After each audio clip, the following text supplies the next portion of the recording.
Hello guys, welcome to my channel. हमारा आज का टॉपिक है डिफरेंस बिटवीन हार्ट अटैक और कार्डियक अरेस्ट। आज मैं आपको ये बताऊंगी कि हार्ट अटैक और कार्डियक अरेस्ट के बीच में क्या डिफरेंस होता है। अगर आपने अब तक वीडियो नहीं देखी है तो मैंने हार्ट अटैक के ऊपर ऑलरेडी फुल डिटेल में वीडियो बना रखी है, क्योंकि बहुत ही ज़्यादा इंपॉर्टेंट वीडियो है, तो आप उसे जाकर चेकआउट ज़रूर करना। आज इस वीडियो में हम सिर्फ बात करेंगे कि इन दोनों में डिफरेंस क्या होता है।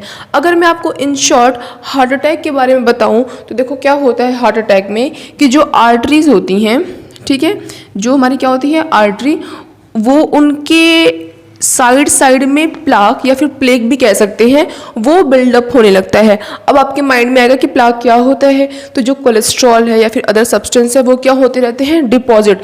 अब क्योंकि वो बहुत सारी चीज़ें क्या हो रही हैं, डिपॉजिट हो रही हैं, जिनके कारण से जो आर्टरी है वो क्या हो जाती है, नैरो, पतली हो जाती है। और इसी कारण से क्या होता है कि जो ब्लड होता है वो फ्लो नहीं हो पाता है, या फिर हम ये भी कह सकते हैं कि जो ये प्लाक है ना, ये फट जाता है, टूट जाता है, और ये इसकी जो कोलेस्ट्रॉल है या फिर जो अदर सब्सटेंस है वो आकर ब्लड में मिल जाते हैं, जिससे ब्लड गाढ़ा हो जाता है, ब्लड के थक्के बन जाते हैं और ब्लड आगे फ्लो नहीं हो पाता है, और इस कारण से क्या होता है, हार्ट अटैक आ जाता है। इसमें हम ये भी कह सकते हैं कि जो हमारा हार्ट होता है उसका कुछ पार्ट डैमेज हो जाता है, ठीक है। तो ये तो क्या है हमारा हार्ट अटैक, जिसमें मेनली सर्कुलेशन की प्रॉब्लम होती है।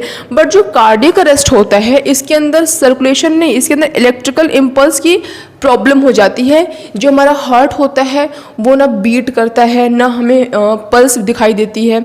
जो पल्स होती है हमें पल्स रेट भी नहीं मिलता, हमें वो इंसान की अगर हम ब्रीदिंग चेक करें तो उसकी ब्रीदिंग भी स्टॉप हो गई होती है, उसका हार्ट भी बीट नहीं कर रहा होता है। सडन क्या हो जाती है, माल फंक्शनिंग हो जाती है हार्ट में, और हार्ट बीट करना बंद कर देता है। लेकिन जो हार्ट अटैक होता है उसमें मेनली सर्कुलेशन प्रॉब्लम होता है, हार्ट अभी भी बीट कर रहा होता है। लेकिन देखो, आपने सुना होगा पहले के टाइम पे ऐसा हुआ करता था कि हम सुनते थे कि उनको पहला हार्ट अटैक आया है, उनको दूसरा आया है, जो तीसरा होता है वो बहुत खतरनाक होता है।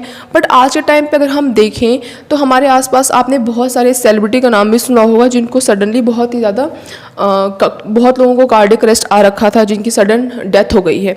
तो उनको क्या होता है, उनको कार्डियक अरेस्ट आ जाता है, उसमें बिल्कुल भी टाइम नहीं होता हमारे पास कि हम उनको बचा पाएँ। लेकिन जो हार्ट अटैक होता है ना, उसके अंदर टाइम होता है, इंसान के पास आधे घंटे 1 घंटे टाइम होता है कि अगर उसके अंदर हॉस्पिटल ले जाया जाए तो वो बंदा बच सकता है, ठीक है। तो आगे पढ़ते हैं कि हार्ट अटैक में क्या होता है, मेनली सर्कुलेशन प्रॉब्लम होता है, और कार्डियक अरेस्ट में मेनली क्या होता है, इलेक्ट्रिकल इम्पल्स प्रॉब्लम होता है, ठीक है। अब देखो आगे लिखा हुआ है, अ ब्लॉकेज और narrowing of the coronary artery. कि हार्ट अटैक में क्या होता है, या तो ब्लॉकेज कह लो, या तो पतला कह लो, सकरी कह लो, जो आर्टरीज होती है कोरोनरी आर्टरीज वो बहुत ही या तो ब्लॉक हो जाती है या तो बहुत नैरो हो जाती है, जिसके कारण से जो ब्लड होता है वो प्रॉपर फ्लो नहीं हो पाता है और हार्ट अटैक आ जाता है, ठीक है। अब देखो इसमें क्या लिखा हुआ है, हार्ट स्टॉप बीटिंग, कि जो हमारा हार्ट है वो हार्ट ब्रीथ थोड़ी करता है, बीट करता है ना, तो जो हार्ट होता है वो बीट करना स्टॉप हो जाता है, रुक जाता है, ठीक है। अब देखो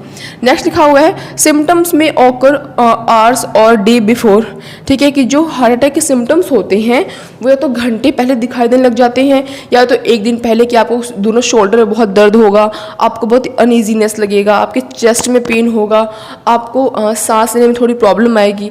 तो ये सब क्या होते हैं, सिम्टम्स होते हैं जो कि घंटे भर पहले या फिर 2 घंटे पहले या फिर 1 दिन पहले आपको दिखाई देने लग जाते हैं। तो इसमें इंसान क्या हो जाता है, सतर्क हो जाएगा ना, उसको कुछ सिम्टम्स लगेंगे। और क्योंकि मेनली ये सिम्टम्स हैं, जो शोल्डर में दर्द होना जो कि बहुत ही मेन सिम्टम्स है, चेस्ट में पेन होना, ठीक है, और क्या कहते हैं अनईजीनेस होना, तो थोड़ा सा इंसान सतर्क हो जाता है और अपना जाकर वो हॉस्पिटल में चेकअप करा सकता है और उसके बचने के चांसेस हो जाएंगे। देखो कौन कौन से सिम्टम्स हैं, यहाँ पे लिखा हुआ है, चेस्ट पेन, फैटिग यानी कि थकान हो जाती है, ठीक है, वीकनेस आ रही होती है, पेन इन शोल्डर, ठीक है, यहाँ पे लिख सकते हो आप डिफ़िकल्टी इन ब्रीदिंग। तो ये सारे क्या होते हैं, सिम्टम्स होते हैं जो कि कुछ टाइम पहले हमको दिखाई देने लग जाते हैं। लेकिन अगर वही हम बात करें कार्डियक अरेस्ट की, तो उसमें सिम्टम्स देखो, सिम्टम्स कोलैप्स, कि कोई भी ये वार्निंग सिग्नल नहीं देता, इंसान तुरंत खड़ा का खड़ा क्या हो जाता है, कोलैप्स कर जाता है, अनकॉन्शियस, ठीक है, वो उसको चक्कर आ जाता है, वो बेहोश हो जाता है। नेक्स्ट नो ब्रीदिंग, उसकी सांसें रुक जाती हैं। ठीक है, फिर लिखा है नो पल्स, उसकी पल्स रेट भी हमको नहीं मिलती है, हार्ट भी बीट करना स्टॉप कर देता है और ये बिल्कुल सडन होता है, तुरंत के तुरंत हो जाता है। ये कोई आपको 1 घंटे पहले, 1 दिन पहले कुछ भी वार्निंग, कुछ भी चेतावनी नहीं देता है, बट हार्ट अटैक में चेतावनी मिल जाती है हमको। ठीक है, अब देखो नेक्स्ट लिखा हुआ है, तो अगर मान लो हो जाता है तो क्या करें, टेक एक्शन। क्या क्या एक्शन ले सकते हैं, कॉल 911। ठीक है, कि 911 पे क्या करें, हम कॉल करें। ये क्या है, इमरजेंसी नंबर है। अगर आपके स्टेट में, आपकी कंट्री में कोई और इमरजेंसी नंबर हो तो आप उस पर भी कॉल कर सकते हैं, बट सबसे पहले हमें इस पर कॉल करना चाहिए।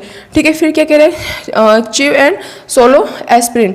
जो एस्प्रिन है उसे हम क्या करें, तो चबाएं या तो उसको हम सोलो कर लें। उससे क्या होगा कि जो ब्लड होता है ना वो थोड़ा सा पतला हो जाता है, तो वो आसानी से क्या कर जाएगा, फ्लो कर जाएगा, जिससे कि जो ब्लॉकेज है, जो दिक्कत हो रही है, वो कुछ टाइम के लिए टाला जा सकता है। फिर आप जाकर बाद में अपना चेकअप करा सकते हो। ठीक है, अब देखो इसमें कह रहा है कार्डियक अरेस्ट में क्या करना चाहिए, कॉल 911 की कोई ऑप्शन नहीं हमारे पास, हमें कॉल 911 पे कॉल करना पड़ेगा, या फिर जैसे मैंने बताया कोई और इमरजेंसी नंबर हो तो आप उस पर भी कॉल कर सकते हैं। Second, start CPR। ठीक है, आपको क्या करना पड़ेगा, क्योंकि इसमें बिल्कुल भी टाइम नहीं होता है, इंसान की विदिन अ मिनट डेथ हो जाती है, तो आपको क्या करना पड़ेगा, CPR देना पड़ेगा उस पेशेंट को। उसको CPR कैसे देते हैं, CPR में 1 मिनट में कम से कम एटलीस्ट 100 टाइम्स उसके हार्ट को, चेस्ट को हाथों से अपने पंप बीट करना होता है, उसको पुश करना होता है। तो अगर आप धीरे धीरे करोगे ना तो इससे कुछ भी नहीं होगा, दिल धड़कने वाला वापस से नहीं है। लेकिन अगर आपको कैसे करना होगा, 1 मिनट में एटलीस्ट 100 टाइम्स आपको उसके चेस्ट को पुश करना पड़ेगा, और ये कम से कम लगातार 2-3 मिनट करना पड़ेगा, जब तक कि उस इंसान को होश ना आ जाए, उसका हार्ट वापस से बीट करना शुरू ना हो जाए।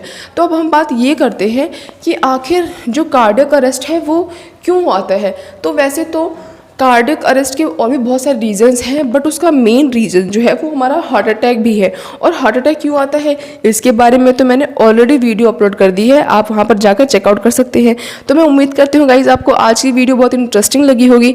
ऐसे और इंटरेस्टिंग टॉपिक के लिए मेरे चैनल को सब्सक्राइब जरूर करें, और अगर वीडियो पसंद आई हो तो उसे एक लाइक ज़रूर करें। That's all, bye guys.